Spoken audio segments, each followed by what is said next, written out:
Merci, Monsieur le Président. Ma question s'adresse à Monsieur le Premier ministre. Cela ne fait plus de doute, le risque de famine n'a jamais été aussi fort à Gaza. L'Organisation mondiale de la santé prévoit près de 2 millions de Palestiniens affamés si rien n'est fait rapidement. Ce drame s'ajoute aux dizaines de milliers de morts, hommes, femmes, enfants tués par les bombardements de Tsahal depuis bientôt 36 mois. Cela ne fait plus de doute non plus. Le gouvernement israélien crée délibérément les conditions d'un désastre humanitaire. Il envoie les chariots de Gédéon, ces chariots de feu, et dans le même temps bloque l'essentiel de l'aide humanitaire. Il n'empêche que soit charriée la vie plutôt que la mort. Nourriture, eau, médicaments, marchandises, tout manque à Gaza. Personne n'oublie les odieux attentats du 7 octobre 2023, reconnaissant cependant que l'objectif de guerre, décimer le Hamas, s'est bien élargi. Aujourd'hui, c'est l'ensemble de la population palestinienne qui est visée. Des projets politiques se dessinent comme si les Palestiniens n'existaient pas et comme si tous les Israéliens y consentaient. Une seule ouverture à ce stade. Mon groupe observe avec satisfaction l'intensification des critiques et de la mobilisation à l'échelle internationale. Le ministre des Affaires étrangères a qualifié Gaza de mouroir, de cimetière. La France est claire, elle doit poursuivre ses initiatives pour la paix. Plusieurs dirigeants européens, le Royaume-Uni, le Canada se mobilisent. Je salue également la demande par une majorité d'États membres de la révision de l'accord d'association de l'Europe avec Israël. La perspective d'une conférence en juin sous l'égide de l'ONU est aussi une bonne chose. Il reste à intensifier la pression sur les acteurs de la région proche-orientale qui, disons-le, manquent pour la plupart à leurs obligations. Dites-nous, Monsieur le Premier ministre, comment la France compte agir vite et répondre à l'urgence de la famine. Le RDSE, attaché à la défense des droits de l'homme, s'en remet à tous les responsables pour que le courage l'emporte. Car supporterions-nous un tel drame humanitaire aux portes de l'Europe? Je vous remercie. Pour vous répondre, la parole est à François Bayrou, Premier ministre. Monsieur le Premier ministre. Merci, Monsieur le Président. Mesdames et Messieurs les sénateurs, Madame la Présidente,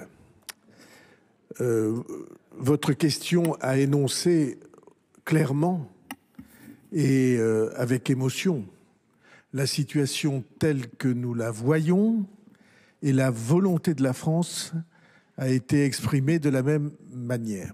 Qu'est-ce que nous voyons? Nous voyons Gaza dans une situation désormais humanitaire effroyable, avec des risques de famine, avec des risques de manque d'alimentation en eau et en médicaments. Tout ça, vous l'avez parfaitement décrit. Nous voyons des perspectives de guerre, avec l'annonce par le gouvernement israélien d'une nouvelle offensive militaire et l'évocation de déplacements de population et d'annexion. Déplacement de population, annexion, famine, danger pour la population civile. La France ne peut pas l'accepter. Et nous croyons que grâce à la France ou avec la France, d'autres pays du monde très importants dans la région ne peuvent pas l'accepter non plus. Et je dois dire que pour ceux qui s'intéressent à l'histoire, voir la France et la Grande-Bretagne, la France et le Royaume-Uni et le Canada, mais la France et le Royaume-Uni avec leur histoire dans cette région, annoncer ensemble qu'ils vont reconnaître l'État de Palestine dans la vision d'une région à 2 États, ça a une signification évidemment très importante.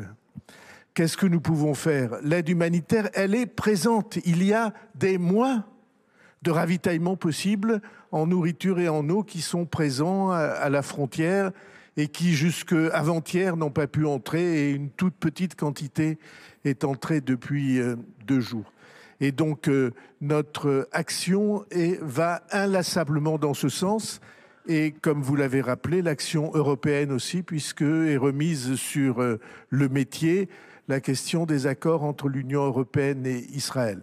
Nous sommes là pour mobiliser l'action internationale, pour soutenir tous ceux qui veulent la paix, sans nous laisser entraîner à jamais oublier que cette explosion, elle a eu un détonateur, et le détonateur, c'est le pogrom du 7 octobre. Et donc, nous sommes ceux qui avons une vision équilibrée, une vision volontaire pour l'avenir de cette région, et je vous remercie de l'avoir rappelé. Merci, Monsieur le Premier ministre.